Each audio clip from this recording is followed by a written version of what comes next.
Assalamualaikum warahmatullahi wabarakatuh.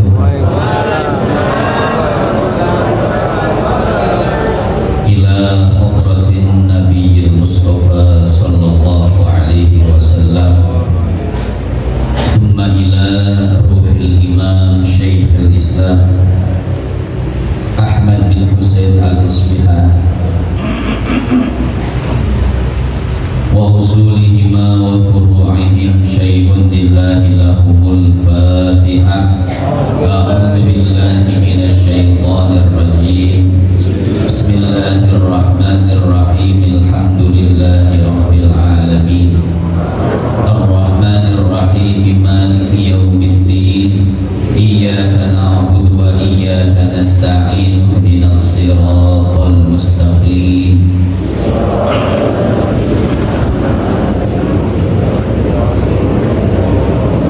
Amin. Rabbil ighfir lana wa liwalidayna. Amin.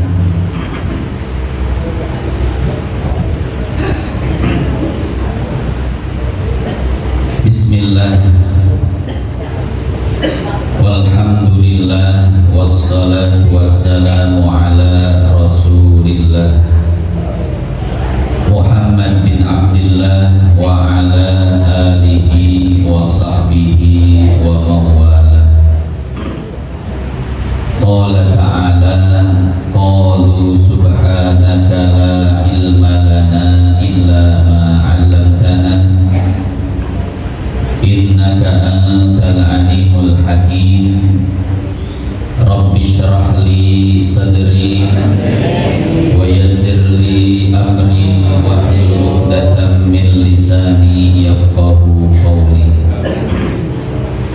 Yang saya hormati dan saya muliakan segenap hadirin wal hadirat jamaah Majlis Ta'lim Aisyah Basuni, wabil khusus sahibul bait, orang tua kita Bapak Haji Omin dan Ibu Hajah Kokom beserta keluarga, yang sama-sama kita doakan mudah-mudahan beliau-beliau senantiasa Allah sehatkan badannya, dipanjangkan umurnya, ditambah-tambah berkah hidupnya. Guru kita Al-Ustaz Haji Basit, guru kita yang tadi telah memimpin kita untuk bersolawat kepada Nabi, Fadilatul Mukarram wal Muhtaram Al-Ustaz Haji Deden Muhammad Zaini Dahlan. Masya Allah, Pak, Mufti Makkah zaman dulu, Syekh Ahmad Zaini Dahlan. Mudah-mudahan dengan duduknya beliau di sini senantiasa kita mendapatkan keberkahan dari beliau, wabil khusus keberkahan dari sholawat yang beliau ajarkan kepada kita. Yang sama-sama kita hormati dan kita muliakan orang tua kita, Bapak Haji Kasim, Bapak Haji Risan, dan orang tua yang lainnya, para tokoh masyarakat, para sesepuh, Bapak RT, Bapak RW, Bapak Kadus, Gubernur, Presiden ada. Alhamdulillah, Masya Allah. Lima naker ngagoler. Mudah-mudahan kita yang hadir di tempat ini senantiasa Allah ampuni dosa-dosa kita, dimudahkan segala urusan kita, diwafatkannya kita dalam keadaan husnul khatimah. Hadirin hadirat yang dimuliakan Allah, pada kesempatan kali ini kita akan melanjutkan kajian kita pada kitab Matan Abi Syuja yang dikarang oleh Syekh Ahmad bin Husain al-Isbihani rahimahullah. Qala al-musannif,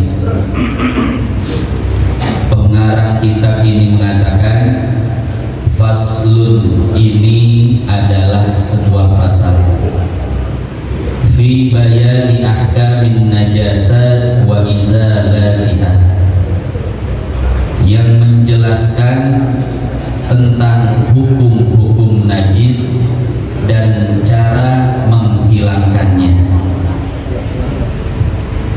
Wa kullu ma'i'in, dan setiap benda cair, kharaja minas sabilaini, yang keluar dari dua lubang, entah dari lubang dubur atau dari lubang kubul, najisun, maka hukumnya najis. Illal mani, kecuali air mani, walaupun keluar dari lubang kotoran, tapi air mani hukumnya suci. Wa ghuslu jami'il abwal wal awraf wajib, dan mencuci seluruh kotoran, baik kotoran yang keluar dari lubang dubur atau kotoran yang keluar dari lubang kubur, wajibun, maka hukumnya wajib. Illa baulas sobi, kecuali air kencing bayi laki-laki, alladzi lam yakulit ta'am, yang belum memakan makanan. Bayi ini hanya baru meminum ASI ibunya. Fa innahu, maka sesungguhnya air kencing bayi tersebut yaghuru bi rasyil ma'i alaihi, akan menjadi suci dengan sekedar dipercikan air. Duna baulil jariyah, berbeda dengan air kencing bayi perempuan. Air kencing bayi perempuan statusnya seperti najis orang dewasa. Ketika pakaian kita terkena air kencing bayi perempuan, maka harus dicuci. Tidak cukup hanya dipercikan air.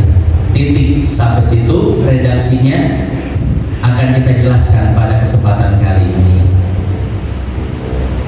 Hadirin hadirat yang dimuliakan Allah, jadi pada kesempatan kali ini kita akan menjelaskan tentang apa? Najis.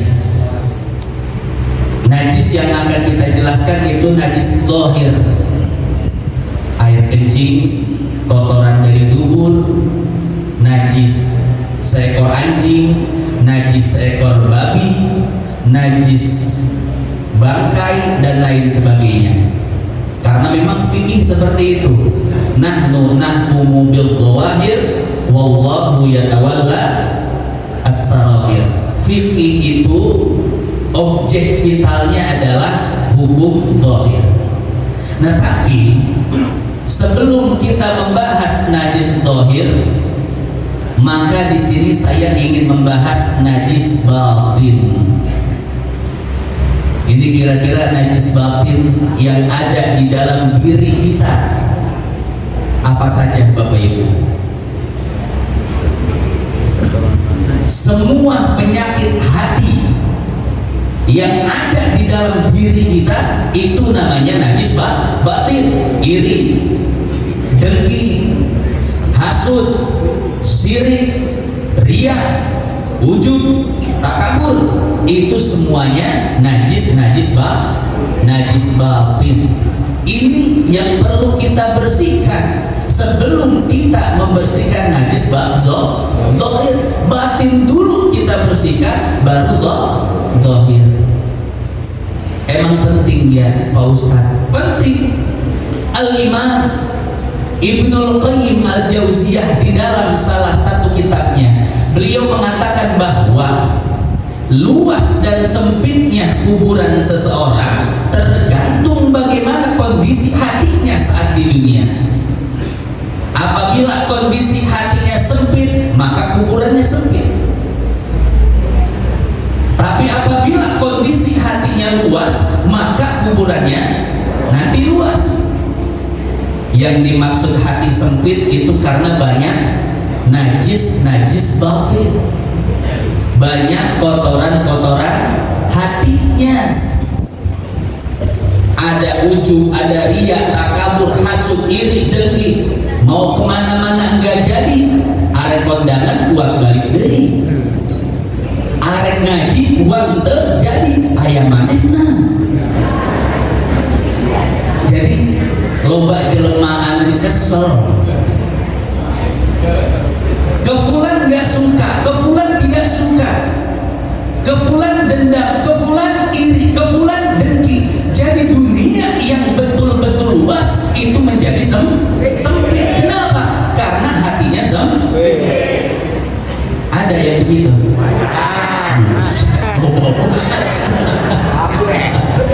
Kabe apa? Lalulah kabe mah. Masya Allah, dunia yang begitu luas terasa sangat sempit karena banyak sekali najis-najis batin yang kita pelihara di dalam hati kita. Ini kalau kondisi hati kita seperti ini, nanti kuburan kita sempit. Tapi sebaliknya, kalau seandainya hati kita luas, di dalam hati kita tidak terdapat najis-najis batin, iri, dengki, ujub, takabur, alhamdulillah Allah selamatkan. Ini orang seperti ini enak, Bapak Ibu mau kondangan dia jalan kondangan, mau ngaji dia duduk ngaji, orang ngumpul dia ikut ngobrol. Jadi dunia yang luas itu betul-betul terasa luas. Kira-kira enak gak jadi orang seperti ini? Bukan cuma enak di dunia, kata Ibnu Qayyim juga enak di alam. Allah luaskan kuburnya menjadi taman daripada taman-taman. Al-qabru imma hufratun min hufarin nar aw rawdatun min riyadil jannah. Jadi di kuburan itu kemungkinan kita cuma dua, Bapak Ibu. Kalau kuburannya tidak jadi lembah neraka atau menjadi taman. Ini kira-kira kita pengen jadi yang mana nih kuburan kita? Hayang nama. Ngarana kahayang. Nah, tapi mudah-mudahan kita yang ngaji Allah jadikan kubur kita nanti luas, kuburan yang indah seperti taman daripada taman-taman surga. Maka PR-nya bagaimana? PR-nya adalah kita bersihkan kotoran-kotoran hati kita saat ini, najis-najis batin yang ada di dalam diri. Jadi kalau sekarang kita lagi banyak kesel sama orang, keluarin dari sekarang. Dendam sama orang, benci, hasut, iri, dengki, ingin dipuji, ingin sum'ah, ria, keluarkan dari sekarang. Selamatkan hati kita sebelum hati kita menjadi celaka. Lihat surat Asy-Syu'ara ayat 88. Apa kata Allah? Yauma la yanfa'u malu wala banu illa man atallaha biqalbin. Akan datang satu hari di mana tidak akan lagi bermanfaat anak, cucu, keturunan, pangkat, kekayaan, tahta, jabatan. Tidak ada yang bisa memberi manfaat illa man atallah biqalbin salim, kecuali orang yang datang menghadap Allah dengan hati yang selamat. Amin. Hati yang suci dari najis-najis batin. Nggak ada iri, dengki, ujub, ria, takabur. Masya Allah. Dulu waktu saya di Tarim itu waktu saya masih di sana ada 3 pondok pesantren, 1 universitas. Itu kalau di Ribat Tarim sedang mengadakan pengajian, yang di Darul Mustafa sama Al-Ahqaf kiainya pada datang, ya. Begitu pula di Darul Mustafa mengadakan pengajian, yang di Ribat datang. Jadi antara pesantren, antara sekolahan, antara ustadz, antara kiai, tidak ada permusuhan dan tidak ada persaingan sama sekali. Kenapa? Karena semuanya ikhlas lillahi ta'ala. Jadi kalau tujuannya sudah Allah, maka tidak akan ada iri, dengki, merasa saingan, merasa disaingi, tidak ada. Tapi kalau tujuannya sudah dunia, ada sekolahan baru, maka yang lama merasa tersaingi. Ada yayasan baru, yang lama merasa tersaingi. Kenapa? Karena tujuannya coba dari sekarang kita arahkan kembali tujuan-tujuan hidup kita semata karena Allah. Yang punya yayasan, luruskan kembali niat Anda. Yang punya masjid, yang punya majlis, yang punya pesantren, luruskan niat semata-mata karena Allah. Orang kalau niatnya sudah karena Allah, ada pesantren baru, ada yayasan baru, ada sekolahan baru, ada dai baru, malah senang. Kenapa? Karena berarti semakin banyak orang yang berdakwah mengajak kepada Allah. Betul nggak? Itu kalau tujuannya adalah Allah. Maka yuk, sebelum kita belajar najis zahir, yang zahir mah gampang, yang susah apa? Batin. Kita perbaiki dulu batin kita, ya. Keluarkan iri, dengki, hasud, riya, takabur, sum'ah, dan lain sebagainya. Nah, sekarang kita memasuki pembahasan najis zahir. Faslun ini adalah sebuah fasal. Faslun khobarun limubtada'in mahdufin takdiruhu hada. Maka cara mengartikannya ini adalah sebuah fasal. Karena dia nakirah, tidak ada sangkutannya dengan sebelumnya, maka ini adalah fasal baru. Fi bayani ahkamin najasat wa izalatiha, menjelaskan hukum najis dan cara menghilangkannya. Ini ada filosofinya, Pak. Jadi kalau kita sudah memberitahukan kesalahan seseorang, maka jangan lupa kasih tahu jalan keluarnya juga. Kadang kita cuma ngasih masalah doang sama orang, betul? Ngasih jalan keluar, tidak. Ini luar biasa dari judulnya, menjelaskan najis, artinya menjelaskan masalah. Kita ini bermasalah, tapi juga dijelaskan wa izalatiha, solusinya, jalan keluarnya. Ada najis di kita, bagaimana cara menghilangkannya? Najis mukhaffafah, mutawassithah, mughalladah, bagaimana solusinya? Ini luar biasa, Masya Allah. Kemudian pengarang kitab ini akan menjelaskan dobit, patokan atau kaidah. Kaidah tentang apa saja yang dianggap najis yang keluar dari kubul dan dubur kita. Ini sangat singkat sekali, bahasa mantiknya itu adalah jami'un mani'un. Ya, secara holistik dan sempurna, relevan, mencakup semua daripada definisi. Wa kullu ma'i'in, setiap benda cair, kharaja minas sabilaini, yang keluar dari dua lubang. Yang dimaksud dua lubang apa Bapak Ibu? Kubul. Kubul dan kalau kubul lubang yang mana? Depan. Dubur yang belakang. Hati-hati Pak, jangan yang belakang ya. Kalau hubungan badan boleh depan doang. Itu pun kalau lagi nggak haid. Kalau lagi haid wayahnya istirahat jangan coblos belakang. Wah, ini haram hukumnya, ya.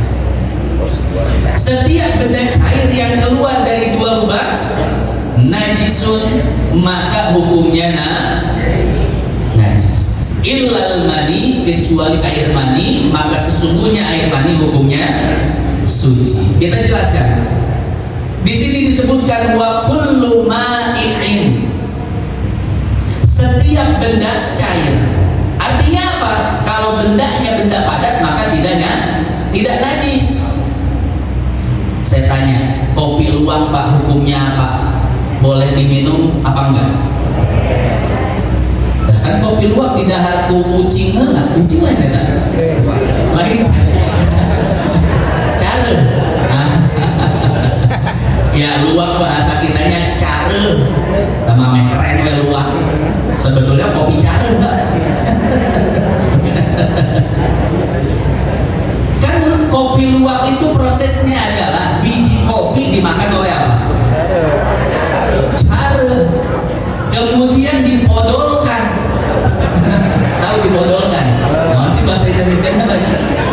Dipodolkan. Diisikan. Ya. Nanti mohon maaf, berak luwak itu dicuci dan diolah menjadi kopi yang sangat nikmat yang bernama kopi. Nah, eta teh modal cara dan orang ini teh. Ayo sia. Nya mau masa lalu nama jadi tebeuki Ustaz. Nah, itu bagaimana ceritanya modal cara? Diolah menjadi kopi kita minum, bagaimana hukumnya? Halal atau haram? Haram. Jadi ibu jangan beda tebeuki we ibu mah.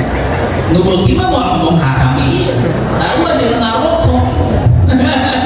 Nu beuki mah mau ngomong haram ieu. Haram dikit lah Pak Ustaz, dengan naon lah. Masya Allah. Bapak Ibu sekalian yang dimuliakan Allah, kita kembali ke kaidah. Yang najis itu adalah setiap benda cair yang keluar dari dua lubang. Sekarang pertanyaannya, kopi yang keluar dari dubur cara itu kira-kira cair, lembek atau masih keras? Masih keras. Maka kata para ulama, benda padat yang keluar dari dua lubang hukumnya tidak najis tapi mutanajis. Kalau najis tidak bisa disucikan. Lain dengan mutanajis. Mutanajis cukup dicuci kemudian berubah menjadi suci. Akhirnya diolah menjadi kopi dan kita nikmati Pak dengan nikmat Pak ya. Masya Allah. Seger. Nah jadi seperti itu. Jadi yang perlu kita pahami adalah yang najis itu adalah yang cair atau lembek. Ya kalau keluarnya keras itu enggak najis, hanya mutan najis. Ibu nerei koleci. Kan aing ngaboga anak main koleci terus paling nerei kabeh koleci na. Turun kabeh. Pas disik teh kalubar. Anaknya nyawa hukum ada najis ieu mah. Tinggal paling gumbah doang. Mutan najis ya. Jadi seperti itu ya. Jadi yang najis itu yang apa? Kharaja minas sabilaini najisun, hukumnya najis, illal mani, kecuali air. Jadi air mani itu hukumnya suci Bapak Ibu. Dalam Sahih Bukhari apa kata Sayyidah Aisyah? Kuntu afraqul mani min thawbin Nabi sallallahu alaihi wasallam wa yadhhab wa yusalli fi. Aku pernah di waktu subuh mengerok air mani di baju Nabi sallallahu alaihi wasallam. Jadi baju Nabi itu terkena air mani di waktu subuh sudah kering. Ketika Nabi akan pergi sholat subuh, air maninya tidak dicuci oleh Aisyah, tapi dikerok pakai kuku, dikerok. Setelah itu dipakai sholat oleh Nabi, maka para ulama beristinbat bahwa mani tidak Kenapa? Itu buktinya dipakai sholat subuh oleh Nabi. Itu dalil nakliknya, secara teksnya ada. Hadis riwayat Al-Imam Bukhari. Kata Imam Syafi'i, selain dipakai dalil akli pun bisa. Kenapa? Kalau mani disebut najis, maka sungguh kita manusia yang hidup itu betul nggak? Kan manusia dari mani, betul. Jadi dalil aklinya masuk kata Imam Syafi'i, dalil naklinya juga